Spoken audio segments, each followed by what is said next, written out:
ഇനി next failure mode അല്ലെങ്കിൽ failure mode means identify ചെയ്യുമ്പോൾ നമുക്ക് ബേസിക് ആയിട്ട് കുറച്ച് ഇൻഫർമേഷൻസ് എന്ത് ചെയ്യണം കളക്ട് ചെയ്യണം. അല്ലെ ബേസിക് ആയിട്ട് കുറച്ച് ഇൻഫർമേഷൻസ് ഫോളോ ചെയ്താൽ മാത്രം, അല്ലെ റിക്വയർമെന്റ്സ് ആയിട്ട് ബേസിക് ഇൻഫർമേഷൻ റിക്കവർ ചെയ്താൽ ഐഡന്റിഫൈ ചെയ്താൽ മാത്രമേ നമുക്ക് എന്ത് ചെയ്യാൻ പറ്റുള്ളൂ, ഫെയിലിയർ മോഡിന്റെ അനാലിസിസ് ആണ്. അതിൽ ഫസ്റ്റ് പറയുന്നത് ഐറ്റംസ് ആണ്. അപ്പം ഐറ്റംസ് എന്ന് പറയുമ്പോൾ ഇത്രയേ ഉള്ളൂ. ഇപ്പോൾ ഫോർ എക്സാമ്പിൾ ഒരു പ്രൊഡക്റ്റ് പ്രൊഡ്യൂസ് ചെയ്യുമ്പോൾ ആ പ്രൊഡക്റ്റ് മീൻസ് റോ മെറ്റീരിയൽസിൽ വരുന്ന ഫെയിലിയർ, മീൻസ് റോ മെറ്റീരിയൽസിന്റെ ഗ്രേഡ് അല്ലെങ്കിൽ റോ മെറ്റീരിയൽസിന്റെ റേഷ്യോ, സ്ട്രെങ്ത്, ഇങ്ങനെയുള്ള എന്തെങ്കിലും ബേസിസ് മൂലം ഫെയിലിയർ വരാനുള്ള ചാൻസ് ഉണ്ട്. അപ്പം ഏറ്റവും കൂടുതൽ ഇപ്പം നിങ്ങൾക്ക് സിവിലുകാർക്ക് അറിയാം. ഇപ്പം എന്താണ് മെറ്റൽസിന്റെ നിങ്ങൾ ഉപയോഗിക്കുന്ന മീൻസ് കമ്പി അല്ലെങ്കിൽ അങ്ങനെയുള്ള മെറ്റൽസിന്റെ സ്ട്രെങ്ത് അല്ലെങ്കിൽ അതിന്റെ ഗ്രേഡ് മൂലം എന്തെങ്കിലും വരാം. ഇപ്പൊ നിങ്ങൾ ഉപയോഗിക്കുന്ന മെറ്റീരിയൽസ് സാൻഡിന്റെ ഗ്രേഡ് മൂലം എന്തെങ്കിലും ഇത് വരാം. These are cold items. അപ്പൊ ഈ ഐറ്റംസ് മൂലം എന്തെങ്കിലും ഫെയിലിയർ വരാൻ ചാൻസ് ഉണ്ടോ. സെക്കൻഡ് വൺ ഫങ്ഷൻസ് എന്ന് പറയുന്ന ഉദ്ദേശം ഇത്രേ ഉള്ളൂ. ഇപ്പൊ നിങ്ങൾക്ക് അറിയാം 28 days ക്യൂറിംഗ് ഉണ്ട്. ഇപ്പം അത് പ്രോപ്പറായിട്ട് മീൻസ് എന്ത് ചെയ്യണം, വെള്ളം കൊടുക്കണം. അപ്പൊ അങ്ങനെയുള്ള ആ ഫംഗ്ഷൻ അല്ലെങ്കിൽ ചെയ്യുന്ന പ്രോസസ്സ്, ആ പ്രോസസ്സിൽ വരുന്ന അല്ലെങ്കിൽ ഫംഗ്ഷനിൽ വരുന്നത് മൂലം എന്തെങ്കിലും ഫെയിലിയർ വരാനുള്ള ചാൻസ് ഉണ്ട്. ഇപ്പൊ നമ്മൾ മുൻകൂട്ടി പറയുകയാണ്. അപ്പൊ നമുക്ക് പറയാൻ പറ്റും ഇന്ന ഗ്രേഡിലുള്ള ഐറ്റം വേണം, ഇന്ന ഫങ്ഷൻസ് ആണ് ചെയ്തിരിക്കേണ്ടത്. ഫോർ എക്സാമ്പിൾ കമ്പി തുരുമ്പടിക്കാതിരിക്കാനായിട്ട് ഇന്ന രീതിയിലുള്ള കോട്ടിങ്സ് ചെയ്ത് കഴിഞ്ഞാൽ തുരുമ്പ് വരില്ല. ഇങ്ങനെയുള്ള പല രീതിയിൽ റെസ്റ്റിങ്സ് നിങ്ങൾക്ക് കളയാൻ പറ്റും. അപ്പൊ ആ ഫങ്ഷൻസും കാര്യങ്ങളുമാണ് പറയേണ്ടത്. ദെൻ നെക്സ്റ്റ് ഈ പ്രോസസ്സ് ഒക്കെ വരുന്ന ഫെയിലിയേഴ്സ് അല്ലെങ്കിൽ എന്താണ് ആക്ച്വലി നമ്മൾ അനാലിസിസ് ചെയ്യുന്ന ഫെയിലിയർ അല്ല, നമ്മൾക്ക് ഈ എന്തെങ്കിലും ഫെയിലിയർ കൊണ്ട് വരാൻ ചാൻസ് ഉണ്ട്. നമ്മൾ ഈ എടുക്കുന്ന മെഷർമെന്റ്സിൽ എന്തെങ്കിലും ഫെയിലിയർ ഉണ്ടോ, അങ്ങനെയുള്ള എന്തെങ്കിലും ഫെയിലിയേഴ്സ് മൂലം എന്ത് ചെയ്തു വരാനുള്ള ചാൻസ്. ഇനി എഫക്ട്സ് ഓഫ് ഫെയിലിയർ. ഇപ്പം എനിക്കറിയാം, എനിക്ക് 6 മീറ്റർ ലെങ്ത് ഉള്ള ഒരു ഇത് വേണം. ഓക്കെ, ഞാൻ ആക്ച്വലി മെഷർ ചെയ്തപ്പം 6.2 ആയിട്ട് മെഷർ ചെയ്തു. ദാറ്റ് മീൻസ് 2 അല്ലെങ്കിൽ 2 mm അല്ലെങ്കിൽ 2 സെന്റിമീറ്റർ കൂടുതൽ വന്നുകൊണ്ട് ഇപ്പൊ എനിക്ക് ഗ്യാപ്പ് ഫിൽ ചെയ്യാൻ പറ്റാതെ. ദാറ്റ് മീൻസ് ഞാൻ എടുത്ത മെഷർമെന്റ്സിൽ വന്ന ഫെയിലിയറാണ്. ദാറ്റ് മീൻസ് ഒരു ഫെയിലിയർ കൊണ്ട് വന്ന വേറെ ഫെയിലിയർ ആണ്. കാര്യം എനിക്ക് ഗ്യാപ്പ് ഫിൽ ചെയ്യാം, ആ മെറ്റൽ വേസ്റ്റ് ആയി. ഇനിയും അതുപോലെ ഉള്ള ഫെയിലിയേഴ്സ് എന്ന് വെച്ചാൽ ഇപ്പൊ ഏറ്റവും സിമ്പിൾ എക്സാമ്പിൾ ഞാൻ പറഞ്ഞ ഞാൻ മെഷർമെന്റ് എടുത്ത് വരുന്ന ഫെയിലിയർ. അപ്പം ഫെയിലിയേഴ്സ് കൊണ്ട് വരുന്ന എന്തെങ്കിലും വീണ്ടും വരുന്ന ഫെയിലിയർ, അതാണ് എഫക്ട്സ് ഓഫ് ഫെയിലിയർ. ഫെയിലിയറിന്റെ മേളിൽ വരുന്ന ഫെയിലിയർ. ഇനിയും causes of failure.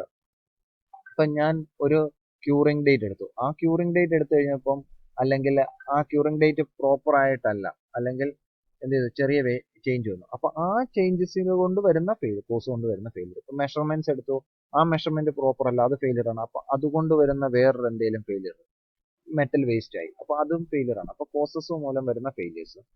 Then current control. ഇപ്പോഴത്തെ നിങ്ങൾ എടുക്കുന്ന മീൻസ് കൺട്രോൾസും കാര്യങ്ങളും എന്ന് വെച്ചാൽ പ്രോസസ്സിൽ വരുന്ന കൺട്രോൾ, മറ്റു കാര്യങ്ങൾ, അങ്ങനെയുള്ള കാര്യങ്ങൾ വരുന്നതാണ് ഏത് നെക്സ്റ്റ് വരുന്നത്. ഇതിനെടുക്കുന്ന റെക്കമെൻഡഡ് ആക്ഷൻസ് എന്ന് വെച്ചാൽ എന്തെങ്കിലും ഇപ്പൊ ഫോർ എക്സാമ്പിൾ നിങ്ങൾക്കറിയാം സർവീസ് ചെയ്യുമ്പോൾ പ്രോപ്പറായിട്ട് ബിറ്റ്വീൻ 2 months ടു ഇത്ര കിലോമീറ്റർ ഓയിൽ ചേഞ്ച് ചെയ്യണം. അതൊരു റെക്കമെൻഡഡ് ആക്ഷൻ ആണ്. കാര്യം ഓയിൽ ചേഞ്ച് ചെയ്യുമ്പോൾ ഓട്ടോമാറ്റിക്കലി എന്ത് ചെയ്യും, മെഷീൻസിന്റെ ഒക്കെ വർക്കിംഗ് കാര്യങ്ങൾ പ്രോപ്പർ ആവും. ഇനി ഇത് കൂടാതെ അതർ റെലവന്റ് എന്തെങ്കിലും ഡീറ്റെയിൽസ് അത് വേണമെങ്കിൽ അത് എടുത്തു കഴിയുമ്പോൾ എന്ത് ചെയ്യാം, ഫെയിലിയർ മെഷർമെന്റ് അനാലിസിസ് ചെയ്യാം. അപ്പൊ ഇത്രയും സ്റ്റെപ്പ് ഇത് പറഞ്ഞാൽ ഫെയിലിയർ മോഡ് എഫക്ട് അനാലിസിസ് ചെയ്യാൻ വേണ്ടിയുള്ള കുറച്ച് റിക്വയർമെന്റ്സ് എന്തൊക്കെ വേണം എന്ന് മാത്രം, അത്രേ. ഇനി നെക്സ്റ്റ് എന്ന് പറയുന്നത് ഇത്രേ ഉള്ളൂ. ഫെയിലിയർ മോഡ് എഫക്ട് അനാലിസിസ് ചെയ്യാനുള്ള സർട്ടൻ ബേസിക് അനാലിസിസ് പ്രൊസീജിയർ എന്തൊക്കെയാണെന്ന്. ഫസ്റ്റ് വൺ, ഇതിപ്പോ അനലൈസ് ചെയ്യുമ്പോൾ ഇതിനെടുക്കുന്ന ഒരു ടീം ഫോം ചെയ്യണം. അസംബിൾ ദ ടീം, ഒരു ടീമിനെ ഫോം ചെയ്യണം. അപ്പൊ ആ ടീമിൽ എന്തൊക്കെ വേണം കാര്യങ്ങൾ. പിന്നെ ഇതിന്റെ ബെഞ്ച് മാർക്ക് ലോസ് അല്ലെങ്കിൽ റൂൾസ്. ഇത് ഫെയിലിയർ മോഡ് അനലൈസ് ചെയ്യുമ്പോൾ എന്താണ് അതിന്റെ ബെഞ്ച് മാർക്ക് റൂൾ വേണ്ടത്, അതെടുക്കുക. ഫോർ എക്സാമ്പിൾ ഒരു മെഷീൻ ആണ് നോക്കുന്നതെങ്കിൽ നിങ്ങൾക്ക് അറിയാം റെഗുലർ സർവീസ് അതിന്റെ ഒരു ബെഞ്ച് മാർക്കാണ്. ദെൻ ഓയിൽ ചെക്ക്, ഇതൊരു ബെഞ്ച് മാർക്കാണ്. ഇങ്ങനെയുള്ള സർട്ടൻ റൂൾസ് കീപ്പ് ചെയ്യുന്നതാണ് എന്ത് വരുന്നത്, ഗ്രൗണ്ട് റൂൾസ് എന്ന് പറയുന്നത്.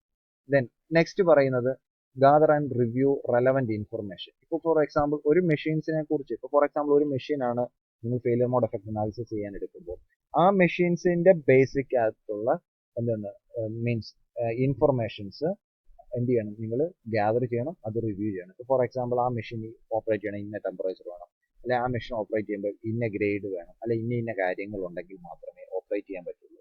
അതുപോലെ അതിന്റെ ബെഞ്ച് എപ്പോഴും അല്ലെങ്കിൽ എന്താണ് വൈസ് എപ്പോഴും ക്ലീൻ ആയിരിക്കണം, അല്ലെ വൈസിൽ ഡസ്റ്റ് കാണില്ല. അങ്ങനെയുള്ളതിലേക്ക് നമുക്ക് മെഷർമെന്റ് ചെയ്യാൻ പറ്റും. അപ്പൊ അങ്ങനെയുള്ള കാര്യങ്ങളൊക്കെ നമ്മൾ എന്ത് ചെയ്യണം, ഇൻഫർമേഷൻസ് കളക്ട് ചെയ്ത്. Then identify the items or processes to be analyzed. ഇനി നമ്മൾ അനലൈസ് ചെയ്യേണ്ട ഐറ്റം ഏതാണെന്ന് ഐഡന്റിഫൈ ചെയ്യണം. അതുപോലെ ഏതൊക്കെ പ്രോസസ്സാണ് ഐഡന്റിഫൈ ചെയ്യുമ്പോൾ അതിനെക്കുറിച്ച് അനലൈസ് ചെയ്യാം. അപ്പോൾ ഈ പ്രോസസ്സും ഐറ്റംസും, ഫോർ എക്സാമ്പിൾ കുറെ പ്രോസസ്സ് ഉണ്ടെങ്കിൽ ആ പ്രോസസ്സ് ഏതൊക്കെയാണ് ഐഡന്റിഫൈ ചെയ്യുന്നത്, അപ്പോൾ അതിനെക്കുറിച്ച് അനലൈസ് ചെയ്യുക. അതുപോലെ ഐറ്റംസ് കുറിച്ച് അനലൈസ് ചെയ്യാം. Then identify the functions, failures, effects and process and controls of each item or process to be analyzed. ഇത്രയും ഓർത്താൽ മതി. ഇപ്പം നിങ്ങൾ നേരത്തെ പറഞ്ഞു, നമ്മൾ നേരത്തെ പറഞ്ഞു കുറേ ഇൻഫർമേഷൻസ് ഗ്യാദർ ചെയ്യാം. അതിനകത്ത് വരുന്ന ഫംഗ്ഷൻസ്, ഇപ്പോൾ ഏത് ഫംഗ്ഷൻ ആണ് യൂസ് ചെയ്യുന്നത്. ദെൻ ഫെയിലിയേഴ്സ് ഉണ്ട്, എഫക്ട്സ് ഉണ്ട്, അത് ഫെയിലിയർ വരുന്ന എഫക്റ്റ് ഉണ്ട്, ഫെയിലിയർ വരുന്ന കോസ് ഉണ്ട്, പിന്നെ കൺട്രോൾസ്. അപ്പോൾ ഈ കാര്യങ്ങളെല്ലാം എന്ത് ചെയ്യുക, ഐഡന്റിഫൈ ചെയ്യുക. എന്നിട്ട് നമ്മൾ ഇതിന്റെ പ്രോസസ്സ് അനലൈസ് ചെയ്യുക. Evaluate the risk associated with issues identified by the analysis. ഇത് അനലൈസ് ചെയ്യുമ്പോൾ ഇതിൻ്റെ അകത്ത് വരുന്ന റിസ്ക് എന്തൊക്കെയുണ്ട്, ആ റിസ്ക് എല്ലാം നമ്മൾ എന്ത് ചെയ്യുക, അതിന്റെ ഇഷ്യൂസ് ഐഡന്റിഫൈ ചെയ്യുക. എന്നിട്ട് നമുക്കത് സോൾവ് ചെയ്യണമല്ലോ. അതിനുവേണ്ടി ആ റിസ്ക്കും അതുപോലെ റിസ്ക്കുമായിട്ട് അസോസിയേറ്റഡ് വരുന്നതായിട്ടുള്ള ഇഷ്യൂസും നമ്മൾ എന്ത് ചെയ്യുക, ഐഡന്റിഫൈ ചെയ്യുക. എന്നാലും നമുക്ക് സോൾവ് ചെയ്യാൻ പറ്റും. Then prioritise and assign corrective action. അപ്പം ഇത്രേ ഉള്ളൂ. ഫോർ എക്സാമ്പിൾ ഒരു മെഷീൻ്റെ ബെഞ്ച് ഒരു ചെറിയൊരു വേരിയേഷൻ ഉണ്ട്. അപ്പം നമുക്ക് 0 മെഷർമെന്റ് എടുക്കുമ്പോൾ, ഇപ്പം ഫോർ എക്സാമ്പിൾ ടേപ്പ് എടുക്കുക. ടേപ്പിന്റെ 0 മെഷർമെന്റ് ആണ് സ്റ്റാർട്ട് ചെയ്യുന്നത്. ഇപ്പം ഞാൻ മെഷർ ചെയ്യുന്നത് ചിലപ്പം 1 എന്നാണ് മെഷർ ചെയ്യുന്നതെങ്കിൽ അത്രയും ഒരു പോയിന്റ് എറർ വന്നില്ല.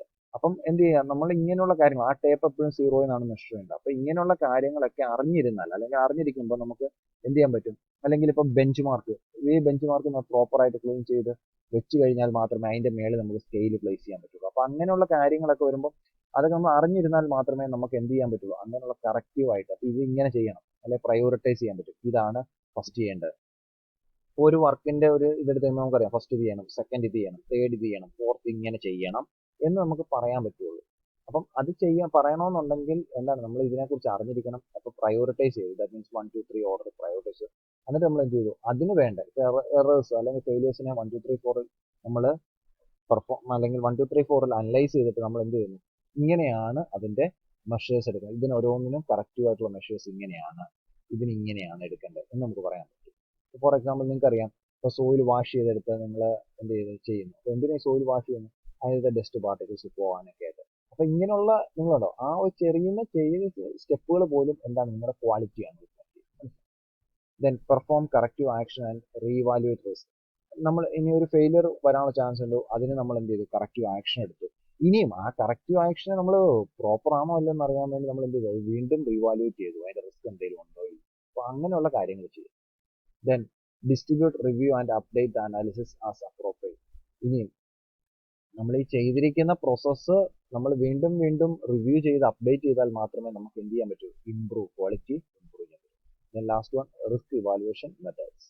അപ്പം ഇത്രയും കാര്യങ്ങൾ എന്ന് പറയുന്നത് ഫെയിലിയർ മോഡ് എഫക്ട് അനാലിസിസ് ചെയ്യാൻ വേണ്ടിയുള്ള ഒരു ബേസിക് പ്രൊസീജിയർ മാത്രം. ഇതിപ്പോൾ എല്ലായ്പ്പോഴും ഇത്രയും സെയിം ആയിരിക്കണമെന്നില്ല, ഇത് കുറച്ച് ബേസിക്സ് ആണ്. അപ്പോൾ ഇത്രയും കാര്യങ്ങൾ ഓർത്ത് വെക്കുക. നിങ്ങൾ നേരത്തെ ഐഡന്റിഫൈ ചെയ്ത കാര്യങ്ങളെല്ലാം ഒരു മീൻസ് അതിന്റെ റിസ്ക്കും കാര്യങ്ങളും എല്ലാം കണ്ടുപിടിച്ചു, ദെൻ അതിനെ പ്രയോറിറ്റൈസ് ചെയ്തു, ദെൻ അതിന് കറക്റ്റീവ് ആക്ഷൻ എടുത്തു, ദെൻ പിന്നെ എന്ത് ചെയ്തു, അത് റിവ്യൂ അപ്ഡേറ്റ് ചെയ്തു, വീണ്ടും ക്വാളിറ്റി ഇംപ്രൂവ് ചെയ്യാൻ വേണ്ടി. ദെൻ ഇത്രയും കാര്യങ്ങളാണ് എന്ത് ബേസിക് അനാലിസിസ്.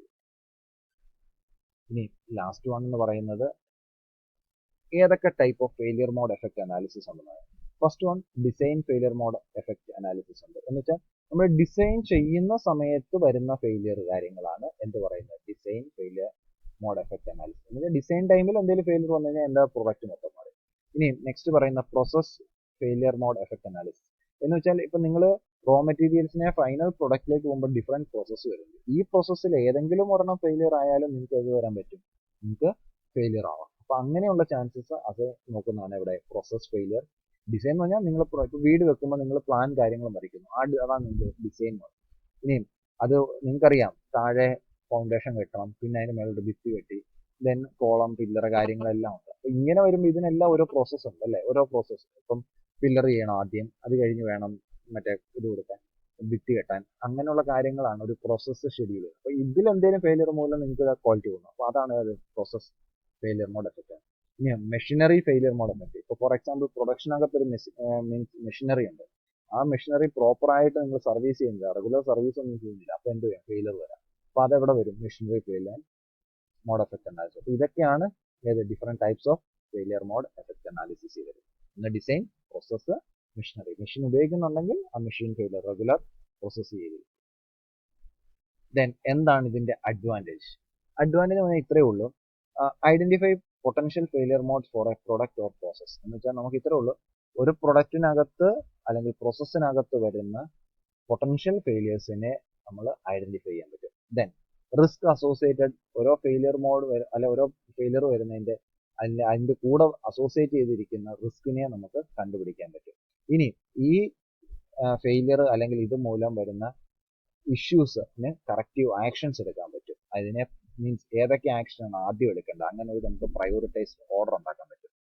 ഇനി identify and carry out corrective actions to address the most serious concern. അതാണ് ഏറ്റവും കൂടുതൽ നമ്മൾ പ്രയോറിറ്റൈസ് ചെയ്ത് കഴിയുമ്പോൾ നമുക്കറിയാം ഇതിൽ ഏതാണ് ഏറ്റവും സീരിയസ് ആയിട്ടുള്ള ഇഷ്യൂ, അല്ലെങ്കിൽ ഏതാണ് നമുക്ക് സീരിയസ് ഇഷ്യൂ.